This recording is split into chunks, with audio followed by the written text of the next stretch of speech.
Hi hello friends, good afternoon. இதை போட்டால் வேலையாயிடும், அதை போட்டால் க்ளீன் ஆகிடும்னு சொல்கிறாங்க.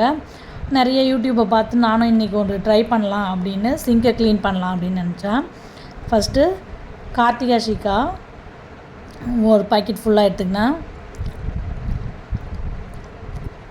ஃபுல்லாகவே கொட்டிட்டேன். செகண்டு லெமனை ஸ்க்வீஸ் பண்ணிக்கலாம். ஒரு லெமன் ஃபுல்லாக எடுத்துக்கிட்டேன் நான். ஃபஸ்ட்டு ஹாஃப் லெமனை புழிஞ்சிக்கிட்டு ரெண்டாவது ஒரு ஹாஃப் லெமன்,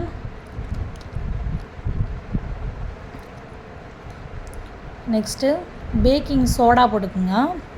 இந்த ஆப்ப சோடா நம்ம இதில் சாப்பாட்டுக்கெலாம் போடுற யூஸ் பண்ணுற ஆப்ப சோடா போட்டுக்குங்க, ஒரு ஸ்பூன் ஃபுல்லாக.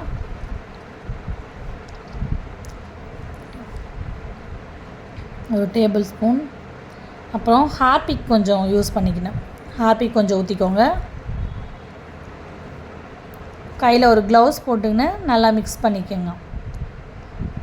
ஏன்னா இது எல்லாமே கெமிக்கல் ரியாக்ஷன் நடக்கும்போது நம்ம கைக்கு ஏதாவது ஆகிடலாம். அதனால் கையில் ஒரு க்ளவுஸ் போட்டுக்கோங்க. க்ளவுஸ் போட்டுக்கிட்டு இதை ஃபுல்லாக நல்லா மிக்ஸ் பண்ணிக்கோங்க. மிக்ஸ் பண்ணிவிட்டு சிங்க்கு ஃபுல்லாக அப்ளை பண்ணிக்கலாம். பார்க்கலாம் எப்படி க்ளீன் ஆகுதுன்னு பார்ப்போம் நாமளும். க்ளவுஸ் போட்டுக்குங்க மறக்காமல், ஏன்னா நம்மளுடைய கையே ஸ்பாயில் ஆகிடும். ஏன்னா கெமிக்கல் ரியாக்ஷன் நிறைய பொங்குது, அதனால் க்ளவுஸ் போட்டு யூஸ் பண்ணிக்கோங்க. நான் சிங்க்கு ஃபுல்லாகவே அப்ளை பண்ணிட்டேன்.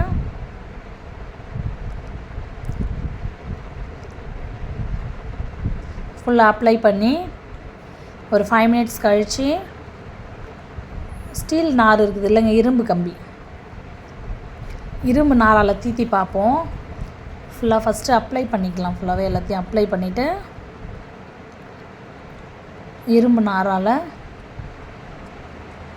நாரால் தேய்க்க போகிறோம். ஒரு 2 நிமிஷம் தான் ஆச்சு, தேய்க்கும். ஃபஸ்ட்டு டேப்பை தேய்ச்சி பார்ப்போம், பரவாயில்ல விடுது. இந்த டேப்லேயும் விட்டுருச்சு. ரொம்ப ஸ்டெயின் விடலை, சும்மா அப்படியே லைட்டாக தேய்ச்சி விட்டுருச்சு மேலே இருந்ததெல்லாம். நான் ரொம்ப அழுத்திலாம் தேய்க்கல, சாதாரணமாக தான் தேய்க்கிறேன்.